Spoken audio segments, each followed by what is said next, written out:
At this time, I just ask for points of personal privilege. Senator Fasano. Thank you, Madam President. First of all, Happy New Year to you and Happy New Year to members and staff of the Chamber. And congratulations to Senator Looney on becoming a grandfather for the third time. I'm trying to catch up to him, but he keeps getting ahead of me. Madam President, I rise because last Thursday, Connecticut lost a true legend, someone who has had a remarkable career and a remarkable footprint in Connecticut's history and in New Haven. Coach Carm Koza passed away at the age of 87. Now, I had the privilege and honor of being coached by Coach Koza in 1978, 1979, and 1980. In memory of him, I'm wearing the championship ring that we received in 1980 when we won the championship outright. Madam President, Coach Koza has a significant career that you can read about when you look him up. He was a phenomenal athlete. He played professional baseball. He was a phenomenal coach, coaching folks who played in the pros over a number of years, John Spagnola, Rich Diana, just to name of Dick Duran, Calvin Hill, and the list goes on and on and on. I was a part of the team when he had his 100th victory against Air Force, someone we were supposed to lose to, but we knew he was coming up on his 100th victory, and we squeaked out a win. And he had 179 wins, most winning coach Yale's ever had. Those are records. But that doesn't tell the true story of Coach Koza. Carm Koza was such a gentleman. His teams played 10 to 15% better than what they were statistically. And that's because of who he was. He was a father to a lot of the kids on the team. He was a mentor to all of us on the team. He would follow folks who graduated, and if they had a problem or he read about a story, he would call them up and say, keep going. I'm with you. Do you need help? There was a particular football player who I played with who was very sick and was on his deathbed. As it turned out, Carm made calls to specialists across the country, graduated Yale, to come down to help this former player out. Unfortunately, he passed. But that's who Carm was. You didn't just play and you left and never saw or heard from Coach Koza. He was always interested in you. And all the teams that he's had over the 30, 35 years that he coached, he may not remember every name, although he was pretty good. He remembered what position you played, and he remembered the years that you played. He had a saying, which was, have no regrets.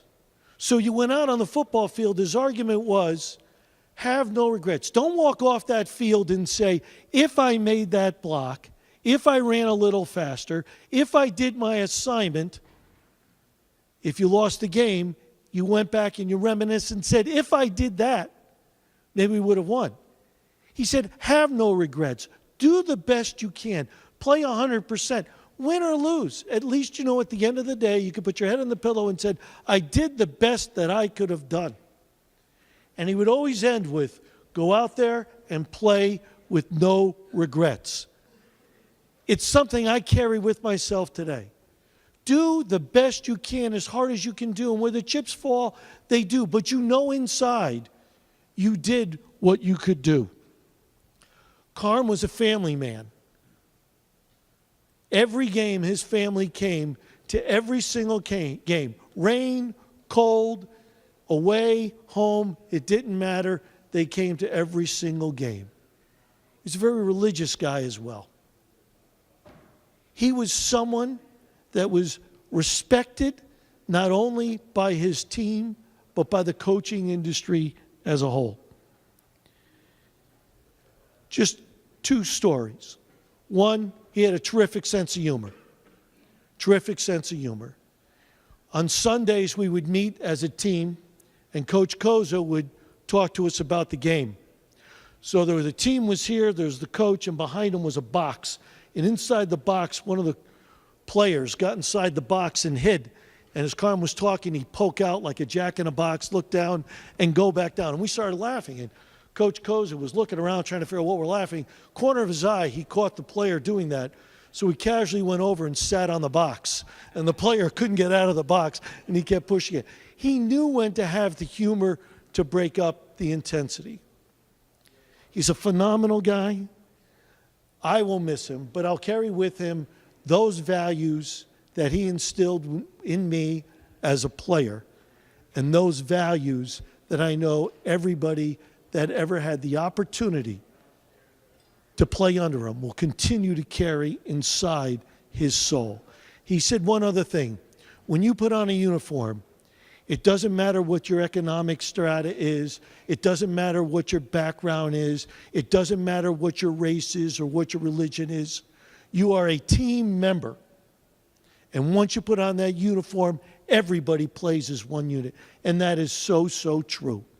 Madam President, he'll be deeply missed in this state, and he'll be deeply missed in the city of New Haven, one place that he truly loved.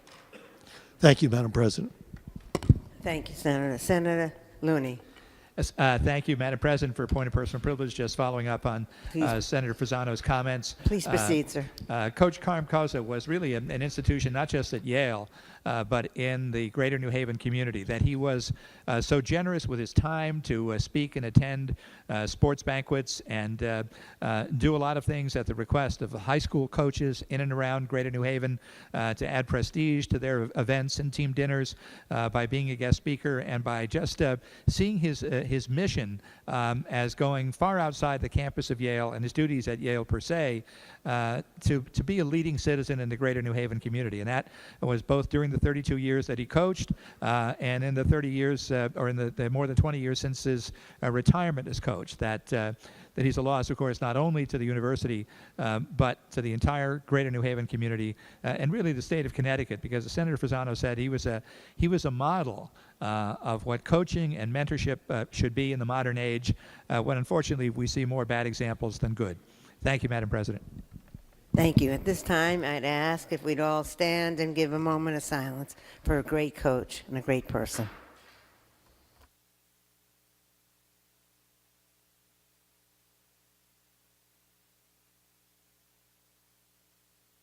Thank you all very, very much. At this time,